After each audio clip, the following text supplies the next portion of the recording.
നമ്മൾ കഴിഞ്ഞ ക്ലാസ്സിൽ 7th സ്റ്റാൻഡേർഡ് സയൻസിൻ്റെ 3rd ചാപ്റ്ററിൻ്റെ പ്രീവിയസ് ഇയർ ക്വസ്റ്റ്യൻ ആൻസേഴ്സ് ആണ് ഡിസ്കസ് ചെയ്യുന്നത് അല്ലേ. നമുക്കപ്പോൾ ഇന്ന് അതിൻ്റെ ബാക്കി കുറച്ച് ക്വസ്റ്റ്യൻ ആൻസേഴ്സ് കൂടി ഡിസ്കസ് ചെയ്യാം.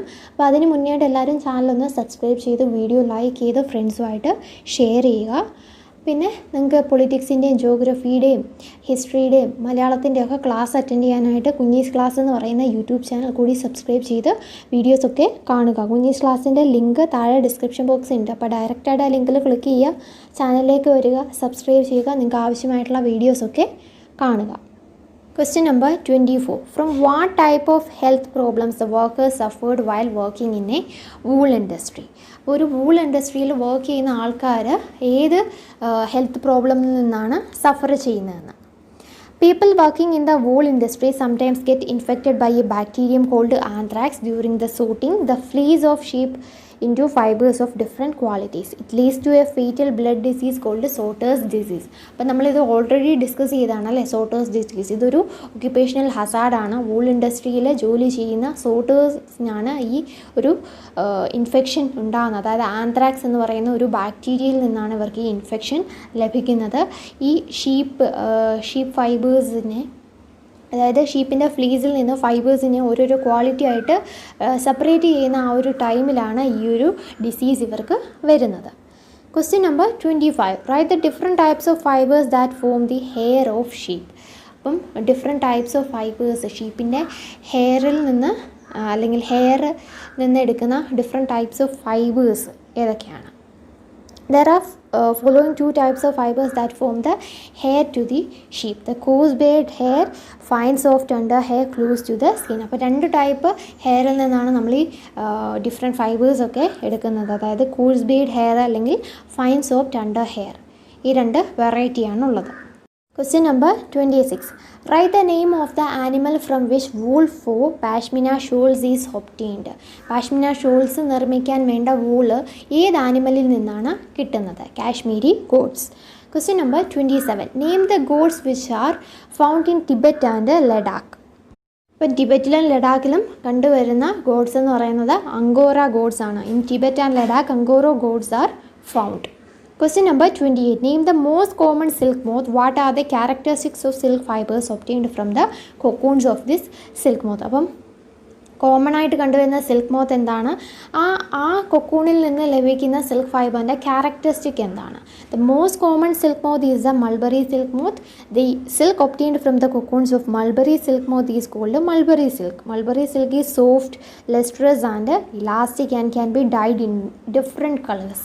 അപ്പോൾ ഏറ്റവും കോമൺ ആയിട്ട് കാണുന്നത് മൾബറി സിൽക്ക് മോത്താണ്. അവരിൽ നിന്ന് ലഭിക്കുന്ന മൾബറി സിൽക്കുമാണ് ഏറ്റവും കോമൺ ആയിട്ട് കാണുന്ന സിൽക്ക് എന്ന് പറയുന്നത്. ഇതിൻ്റെ സ്പെഷ്യാലിറ്റി എന്ന് പറയുന്നത് ഈ മൾബറി സിൽക്ക് വളരെ സോഫ്റ്റാണ്, അതുപോലെ തന്നെ നല്ല ഷൈനിങ് ഉണ്ട്, പിന്നെ ഇലാസ്റ്റിക് ആണ്, പിന്നെ ഇത് പല കളേഴ്സായിട്ട് ഇതിനെ ഡൈ ചെയ്യാനും സാധിക്കും. Question number 29. Describe the life history of silk moth with the help of figures of various stages. അപ്പോൾ നമ്മൾ ചെറിയ ആൻസേഴ്സ് പഠിച്ച സമയത്ത് ഞാൻ പറഞ്ഞിരുന്നു ഈ സിൽക്ക് മോത്തിൻ്റെ ലൈഫ് സൈക്കിൾ വരയ്ക്കുക എന്നുള്ള ക്വസ്റ്റ്യൻ എന്തായാലും ഒരു ഷുവർ ക്വസ്റ്റ്യൻ ആണെന്നുള്ളത്. ഇവിടെ ഞാൻ ഡയഗ്രാം കൊടുത്തിട്ടില്ല. ഡയഗ്രാം നിങ്ങളുടെ ടെക്സ്റ്റ് ബുക്കിൽ നന്നായിട്ട് കൊടുത്തിട്ടുണ്ട്, ഓരോ സ്റ്റേജിൻ്റെയും ഡയഗ്രാം. അതിങ്ങനെ ഒരു സൈക്കിൾ പോലെ, അതായത് ആരോ മാർക്ക് ഇട്ട് ഒരു സ്റ്റേജിൽ നിന്ന് അടുത്ത സ്റ്റേജ് ആവുന്ന ഒരു ആരോ മാർക്ക് ഇട്ട് കൊടുത്താൽ അത് അങ്ങനെ തന്നെ അങ്ങ് കാണിച്ചാൽ മതി. പിന്നെ എക്സ്പ്ലനേഷൻ ഞാനിവിടെ നന്നായിട്ട് കൊടുത്തിട്ടുണ്ട്. എക്സ്പ്ലനേഷൻ ഇത് തന്നെ മതി, പക്ഷേ ഡയഗ്രാം ടെക്സ്റ്റ് ബുക്കിൽ നോക്കി പഠിക്കണം. Answer. The female silk moth lays eggs on mulberry leaves. The eggs are hatched into very small larvae within a week. അപ്പോൾ ഫീമെയിൽ സിൽക്ക് മോത്ത് ആദ്യം എഗ്ഗ് ലേ ചെയ്യുന്നു, അത് മൾബറി ലീവ്സിൽ. ഈ എഗ്ഗ് പിന്നെ ഹാച്ച് ചെയ്ത് സ്മോൾ ലാവ അല്ലെങ്കിൽ കാറ്റർപില്ലറായി മാറുന്നു ഒരാഴ്ചയ്ക്കകം. The larva of silk moth are called caterpillar of silk worm. ഈ ലാവയുടെ പേര് കാറ്റർപില്ലർ എന്നല്ലെങ്കിൽ സിൽക്ക് വോം എന്നാണ്. The silk worms feed on the leaves of mulberry tree and grow in bigger size. ഈ സിൽക്ക് വോംസ് ഈ leaves കഴിക്കും, ഈ mulberry ട്രീയുടെ ഈ ലീവ്സ് കഴിച്ച് വലുതാവും. ഇനി അടുത്താണ് ഡെവലപ്മെൻറ്റ് ഓഫ് കൊക്കൂൺ എന്ന് പറയുന്നത്. When the silk worm is ready to enter the next stage of its development called pupa. It first weaves a net to hold itself. അപ്പം ഈ സിൽക്ക് വേം അടുത്ത സ്റ്റേജിലേക്ക് കയറുക എന്ന് പറഞ്ഞാൽ ആ സ്റ്റേജാണ് പ്യൂപ്പ. ഓക്കെ, അപ്പോൾ എഗ്സ് ആയിരുന്നു, എഗ്സ് പിന്നെ ലാവയായി, ലാവ പിന്നെ പ്യൂപ്പയായി മാറുകയാണ്. Then it swings its head from side to side. During this movement of head, the silkworm secretes fiber made of protein, which hardens on exposure to air and become silk fiber. അപ്പം ഇതൊരു എന്തെങ്കിലും ഒരു സാധനം we've ചെയ്യും, അതിനെ തന്നെ hold ചെയ്യാൻ വേണ്ടിയിട്ട്. എന്നിട്ട് അതിൻ്റെ ഹെഡ് രണ്ട് സൈഡിലേക്കും സ്വിങ് ചെയ്യുന്ന സമയത്ത് ഈ ഫൈബർ, ഈ പ്രോട്ടീൻ കൊണ്ടുണ്ടാക്കിയ ഈ ഫൈബർ സെക്രീറ്റ് ചെയ്യപ്പെടും. അത് എയറിലേക്ക് എക്സ്പോസ് ആവുന്ന സമയത്ത് നല്ല ഹാർഡായി അങ്ങനെ സിൽക്ക് ഫൈബറായി മാറും. Soon the silk worm covers itself by silk fibre and turns into pupa. അങ്ങനെ അത് ഇത് വീവ് ചെയ്തുകൊണ്ടിരുന്ന ഇത് സാധനം കംപ്ലീറ്റ് ആയത് സ്വയം ഇതിൻ്റെ ഉള്ളിൽ കവറായി പോകും, അങ്ങനെ പ്യൂപ്പയായി മാറും. This covering is known as cocoon. ഇങ്ങനെയുള്ള ഈ കവറിങ്ങിൻ്റെ പേരാണ് കൊക്കൂൺ എന്ന് പറയുന്നത്. The silk worm continues to develop in the form of pupa inside the cocoon to form the silk worm. പിന്നീട് ഈ സിൽക്ക് വർം അതിൻ്റെ അകത്തിരുന്ന് ഡെവലപ്പ് ചെയ്ത് പ്യൂപ്പയാവുന്നു. അങ്ങനെ ഈ കൊക്കൂണിൽ നിന്ന് പിന്നീട് സിൽക്ക് മോത്ത് പുറത്തേക്ക് വരുന്നു. അപ്പം സിൽക്ക് കൾട്ടിവേറ്റ് ചെയ്യാന്ന് പറഞ്ഞാൽ ഈ സ്റ്റേജിൽ നിന്ന്, അതായത് ഈ കൊക്കൂണിനെ എടുത്ത് അതിനെ ഹീറ്റിലേക്ക് എക്സ്പോസ് ചെയ്യുക, ഒന്നെങ്കിൽ സണ്ണിൻ്റെ കീഴിൽ വെക്കുക, അല്ലെങ്കിൽ ഹോട്ട് വാട്ടറിലിട്ട് ബോയിൽ ചെയ്യുക, അങ്ങനെ എന്തെങ്കിലും പ്രോസസ്സിലൂടെയാണ് സിൽക്ക് ഫൈബേഴ്സ് എടുക്കുന്നത്. പക്ഷേ ചില കൊക്കൂണെ അവരങ്ങനെ തന്നെ വെച്ചേക്കും, കാരണം അടുത്ത ഒരു ജനറേഷൻ ഉണ്ടാവാൻ വേണ്ടിയിട്ട്. കാരണം കണ്ടിന്യൂസ് ആയിട്ട് ഇങ്ങനെ സിൽക്ക് മോത്ത് വന്നാൽ മാത്രമേ പുതിയ പുതിയ കാറ്റർപില്ലേഴ്സ് വരികയും അല്ലെങ്കിൽ കൊക്കൂണ് കിട്ടത്തുള്ളൂ അല്ലേ. അപ്പോൾ കുറച്ച് സിൽക്ക് മോത്ത് അവിടെ തന്നെ കാണും അവർ വീണ്ടും കൾട്ടിവേറ്റ് ചെയ്യാൻ വേണ്ടിയിട്ട്. അപ്പോൾ കൊക്കൂണിൽ നിന്ന് കുറച്ച് സിൽക്ക് മോത്ത് അവർ കൾട്ടിവേറ്റ് ചെയ്തെടുക്കും. അതിൻ്റെ കൂടെ തന്നെ കുറച്ച് കൊക്കൂൺ എടുത്ത് അവർ സിൽക്ക് ഫൈബറും എടുക്കും. ഇത് രണ്ടും ഉണ്ടെങ്കിൽ മാത്രമേ പിന്നീട് ആണെങ്കിൽ പോലും കൊക്കൂൺ ലഭിക്കത്തുള്ളൂ, അല്ലെങ്കിൽ ഈ ഒരു പ്രോസസ്സ് കണ്ടിന്യൂ ചെയ്യാൻ പറ്റത്തുള്ളൂ. Question number 30. How silk worms are reared, explain in brief. എങ്ങനെയാണ് ഈ സിൽക്ക് വേമിനെ റെയർ ചെയ്യുന്നത് അതിനെക്കുറിച്ച് എക്സ്പ്ലെയിൻ ചെയ്യാനാണ് പറഞ്ഞിരിക്കുന്നത്. For obtaining silk, silk moths are reared and their cocoons are collected to get silk thread. അപ്പോൾ സിൽക്കിന് വേണ്ടിയിട്ടാണ് നമ്മൾ ഈ സിൽക്ക് മോത്ത്സിനെ റെയർ ചെയ്യുന്നത്. അവരുടെ കൊക്കൂണിൽ നിന്നാണ് ഈ സിൽക്ക് ത്രെഡ് കളക്ട് ചെയ്യുന്നത്. Raring silk worms. A female silk moth lays hundreds of eggs at a time. The eggs are stored carefully on strips of paper or cloth and sold to silkworm farmers. അപ്പോൾ ഈ silk moth eggs ലേ ചെയ്യും. ഈ എഗ്സിനെ ഒന്നെങ്കിൽ കെയർഫുള്ളായിട്ടൊരു പേപ്പറിലോ ക്ലോത്തിലോ ഒക്കെ വെച്ച് ഈ silk warm ഫാമേഴ്സിനെ വിൽക്കും. The farmers keep eggs under hygienic condition. They warm them to a suitable temperature for the larvae to hatch from egg. അപ്പോൾ അവർ ഒരു സ്യൂട്ടബിൾ ആയിട്ടുള്ള ഹൈജീനിക് കണ്ടീഷനിൽ നല്ല ടെമ്പറേച്ചറൊക്കെ കൊടുത്ത് വെക്കും. അങ്ങനെ ഇത് ഹാച്ച് ചെയ്ത് ലാവയായിട്ട് മാറും. The larvae are kept in clean bamboo trays along with the young and freshly chopped mulberry leaves. After 25 to 30 days, the silkworms stop eating and start spinning the cocoons. അപ്പോൾ ഈ ലാവേനെ ഒരു ബാംബു ട്രെയിലാണ് വെക്കുന്നത്. അതിൻ്റെ കൂടെ തന്നെ ധാരാളം മൾബറി ലീവ്സും വെക്കും. അങ്ങനെ ഇത് മൾബറി ലീവ്സ് കഴിച്ചുകൊണ്ടിരിക്കും 25 to 30 ഡേയ്സ് വരെ. അതിനുശേഷം ഈ മൾബറി ലീവ്സ് കഴിക്കുന്ന നിർത്തിയിട്ട് ഇവരാണെങ്കിൽ സ്പിൻ ചെയ്യാനായിട്ട് തുടങ്ങും, കൊക്കൂൺ സ്പിൻ ചെയ്യാനായിട്ട് തുടങ്ങും. Small rags or twigs may be provided in the tree to which cocoons get attached. അതുപോലെ തന്നെ എന്തെങ്കിലും ട്വിഗ്സോ റാഗ്സോ ഒക്കെ അറേഞ്ച് ചെയ്തിട്ടുണ്ടാക്കി ഈ കൊക്കൂൺ ഒന്ന് അറ്റാച്ച് ചെയ്ത് വെക്കാനായിട്ട്. കാരണം നാച്ചുറലായിട്ട് മൾബറി ട്രീയിലാണ് ഇവരിത് റെയർ ചെയ്യേണ്ടത്. ഇതല്ലാണ്ട് ആർട്ടിഫിഷ്യലായിട്ട് ഒരു ബാംബു ട്രീയിലാണ് ഉണ്ടാക്കുന്നത് അല്ലേ. അപ്പോൾ അതിന് വേണ്ട സൗകര്യങ്ങളൊക്കെ ചെയ്തു കൊടുക്കും. Processing silk. The cocoons are collected and boiled in water to kill the insect inside them. The resulting fiber is known as raw silk. The silk fibers separate out. അപ്പോൾ കൊക്കൂൺസിനെയൊക്കെ കളക്ട് ചെയ്ത് തിളയ്ക്കുന്ന വെള്ളത്തിലിട്ട് നന്നായിട്ട് ബോയിൽ ചെയ്യുക.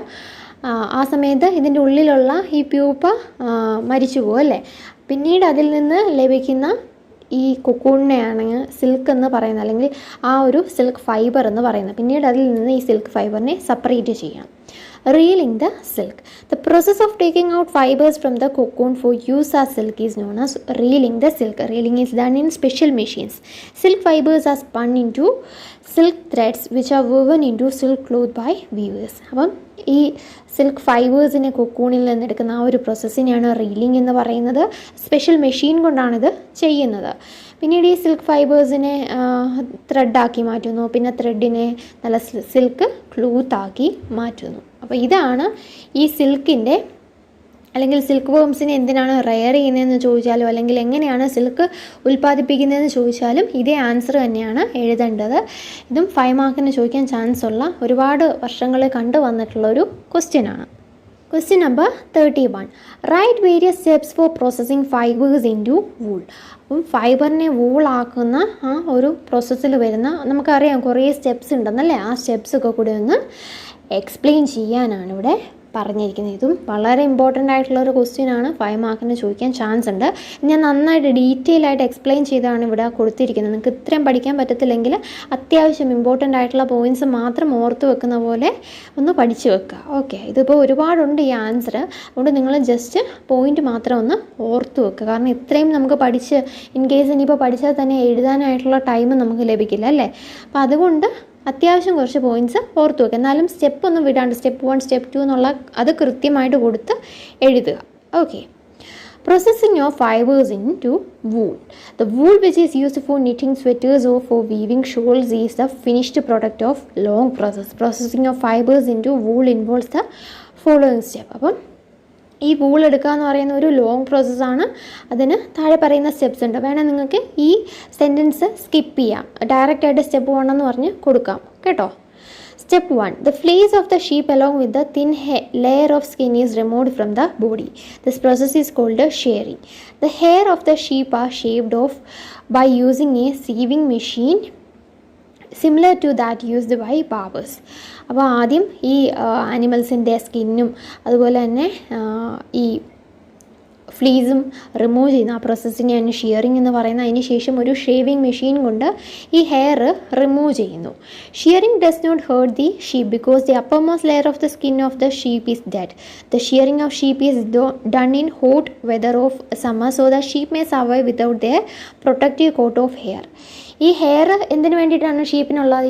നല്ല called ആയിട്ടുള്ള ക്ലൈമറ്റിൽ സ്വയം അതിൻ്റെ ബോഡീനെ പ്രൊട്ടക്റ്റ് ചെയ്യാൻ വേണ്ടിയിട്ടാണുള്ളത് അല്ലേ. അതുകൊണ്ട് തന്നെ നമ്മൾ ഈ ഷെയറിങ് ചെയ്യുമ്പം സമ്മർ സീസണിലാണ് ചെയ്യുന്നത്. അതുകൊണ്ട് തന്നെ ഈ ഷീപ്പിന് ഒരു പ്രശ്നവും ഉണ്ടാവത്തില്ല.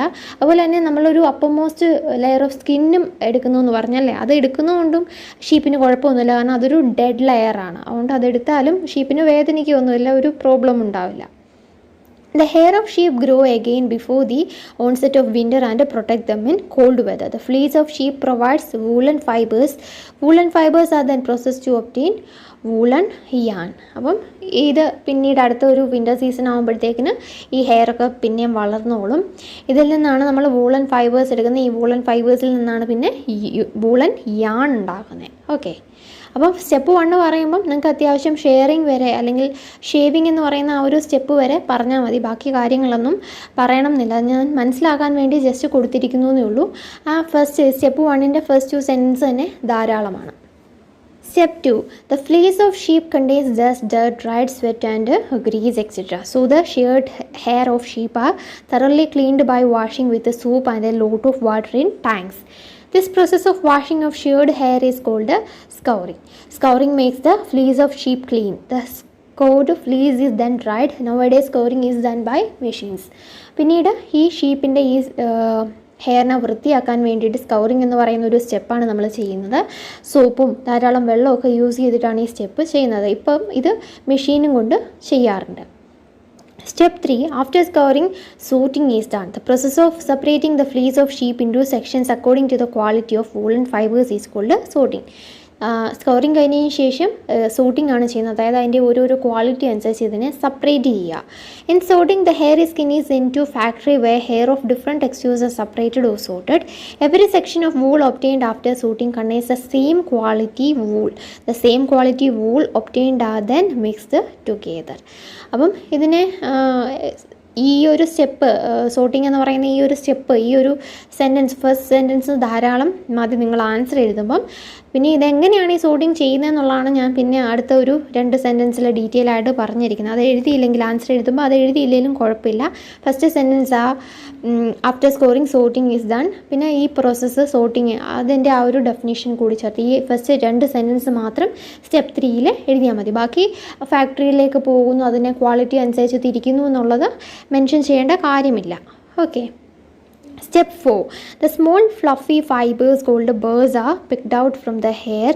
After this, the fibers are scored again and dried. The wool obtained after this is ready to be drawn into fibers.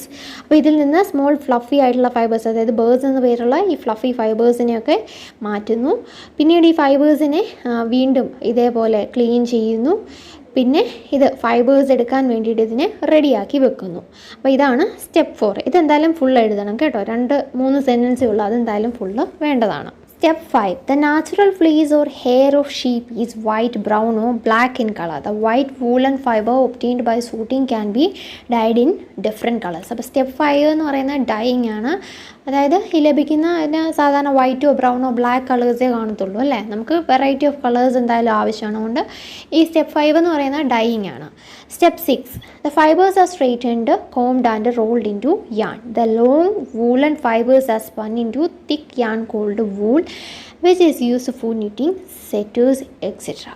Okay, അപ്പം നല്ല സ്ട്രെയിറ്റൻ ആയിട്ടുള്ള യാണിനെ റോൾ ചെയ്ത് വെക്കും. ഇത് ഉപയോഗിച്ചാണ് ഈ സ്വെറ്റേഴ്സൊക്കെ തുന്നുന്നത്. The short woolen fibers are spun into fine yarn and then woven on a loom to make woolen clothes.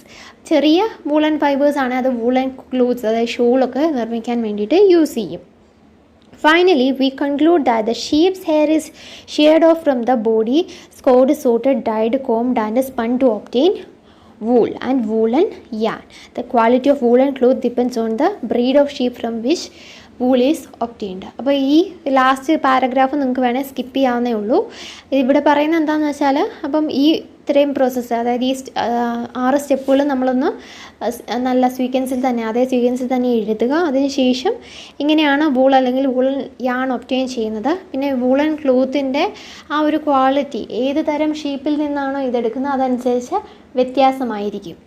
Question number 32. What is sericulture? എന്താണ് sericulture? The rearing of silkworms to obtain silk is called sericulture. അപ്പോൾ silk വർംസിനെ rare ചെയ്യുന്ന എന്തിനു വേണ്ടിയിട്ട്? Silk എടുക്കാൻ വേണ്ടിയിട്ട്. ആ ഒരു പ്രോസസ്സിനെയാണ് sericulture എന്ന് പറയുന്നത്.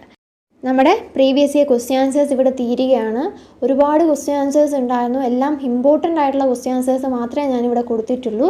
അതുപോലെ നിങ്ങൾ ചാപ്റ്റർ കുറച്ച് തവണ വായിക്കുക. പിന്നെ നമ്മുടെ ഈ ക്വസ്റ്റ്യൻ ആൻസേഴ്സും എക്സസൈസ് ക്വസ്റ്റ്യൻ ആൻസേഴ്സും കൂടി പഠിക്കുക. ഇത് ഇത്രയും ചെയ്താൽ മതി നിങ്ങൾക്ക് എക്സാം ടോപ്പർ ആവാൻ വേണ്ടിയിട്ട്. അപ്പോൾ എല്ലാവരും നമ്മുടെ ചാനൽ സബ്സ്ക്രൈബ് ചെയ്യുക, വീഡിയോ ലൈക്ക് ചെയ്യുക, ഫ്രണ്ട്സുമായിട്ട് ഷെയർ ചെയ്യുക.